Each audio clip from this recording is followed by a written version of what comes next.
بسم اللہ الرحمن الرحیم۔ السلام علیکم ناظرین، میں ہوں جیم جمالی اور آپ دیکھ رہے ہیں ڈیجیٹل کے سب سے بڑے چینل نیوز پاکستان کا پروگرام اے ٹو زی۔ ناظرین، ایران سے جنگ بندی مذاکرات کے لیے امریکہ کے نائب صدر جے ڈی وینس اسلام آباد پہنچ گئے ہیں۔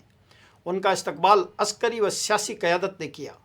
امید کی جا رہی ہے کہ مذاکرات سے بہتر نتائج نکلیں گے اور عارضی جنگ بندی مستقل جنگ بندی میں تبدیل ہو جائے گی۔ اسلام آباد کے نور خان ایئر بیس پر امریکی نائب صدر جے ڈی وینس کے استقبال کے لیے army chief field marshal Syed Asim Munir, نائب وزیر اعظم و وزیر خارجہ اسحاق ڈار، وزیر داخلہ محسن نقوی اور دیگر موجود تھے۔ پاکستان پہنچنے کے لیے امریکی نائب صدر کے طیارے نے مشرق وسطیٰ کے ممالک کی فضا کو نظر انداز کر کے طویل راستہ اختیار کیا۔ میری لینڈ سے روانگی کے بعد طیارے نے پیرس سے میں 2.5 گھنٹے اسٹاپ اوور کیا۔ پرواز پاکستانی وقت صبح 3 بجے پیرس سے اسلام آباد کے لیے روانہ ہوئی۔ امریکی نائب صدر کے طیارے نے طویل افغان کی فضائی حدود استعمال نہیں کی۔ طیارہ جارجیا، آذربائیجان، ترکمنستان، تاجکستان کے راستے پاکستان پہنچا، جو چترال کے قریب سے پاکستانی فضائی حدود میں داخل ہوا۔ نائب امریکی صدر کے خصوصی طیارے نے 10:33 پر نور خان ایئر بیس پر لینڈ کیا۔ پاکستان میں ایران امریکہ مذاکرات کے لیے آنے والے امریکی وفد میں جے ڈی وینس کے علاوہ اسٹیو وٹکوف اور جیریڈ کشنر بھی موجود ہیں۔ انہوں نے کہا ہے کہ ایران نیک نیتی دکھائے تو امریکہ بھی تیار ہے۔ ایران نے کھیلنے کی کوشش کی تو اسے قبول نہیں کریں گے۔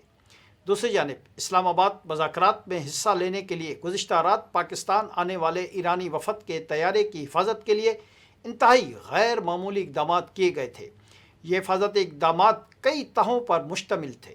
پاکستان کے ایویشن ذرائع کے مطابق ایرانی وفد کو لانے والے طیارے نے دارالحکومت تہران سے 450 کلومیٹر دور بحیرہ کیسپیئن کے کنارے گورگان ایئرپورٹ سے اڑان بھری تھی۔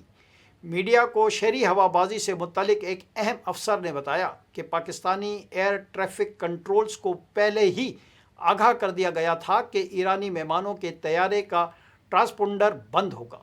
طیارے کا ٹرانسپونڈر بند ہونے سے وہ کمرشل طیاروں کی نگرانی کرنے والے سیکنڈری ریڈار پر نظر نہیں آتا۔ تاہم اس طیارے کو فوجی مقاصد کے لیے استعمال ہونے والے پرائمری ریڈار پر دیکھا جا سکتا ہے، لیکن ٹرانسپونڈر بند ہونے کی وجہ سے پرائمری ریڈار پر بھی اس طیارے سے متعلق بنیادی معلومات دستیاب نہیں ہوتی۔ یہ طیارہ پرائمری ریڈار پر صرف ایک نقطے کی صورت میں حرکت کرتا نظر آتا ہے۔ ایرانی طیارے کی حفاظت کے لیے کیا گیا ایک انتظام یہ تھا کہ ایرانی طیارے کے ساتھ ساتھ ایک پاکستانی ایئر لائن کا طیارہ بھی اڑ رہا تھا۔ اس پاکستانی طیارے کا ٹرانسپونڈر کھلا ہوا تھا۔ دنیا بھر کے ریڈار اس روٹ پر پاکستانی ایئر بس A321 طیارہ دیکھتے رہے، جبکہ اس کے ساتھ ساتھ ایرانی ایئر بس A300 طیارہ ٹرانسپونڈر بند کیے خاموشی سے اڑتا رہا۔ پاکستانی ایئر لائن کا طیارہ ایرانی طیارے کو نور خان ایئر بیس پر لینڈ کرا کر واپس اسلام آباد ایئرپورٹ کی جانب چلا گیا۔ طیاروں کی نقل و حرکت پر نظر رکھنے والے ایک صارف نے سماجی رابطے کی ویب سائٹ پر حیرت کے کال کی کہ ایران 04 اظہار کرتے ہوئے بتایا کہ وہ سائن کے ساتھ جس طیارے کو مانیٹر کر رہا تھا وہ ایئر بس A321 نکلا، جبکہ اصل ایرانی طیارہ ایئر بس A300 تھا۔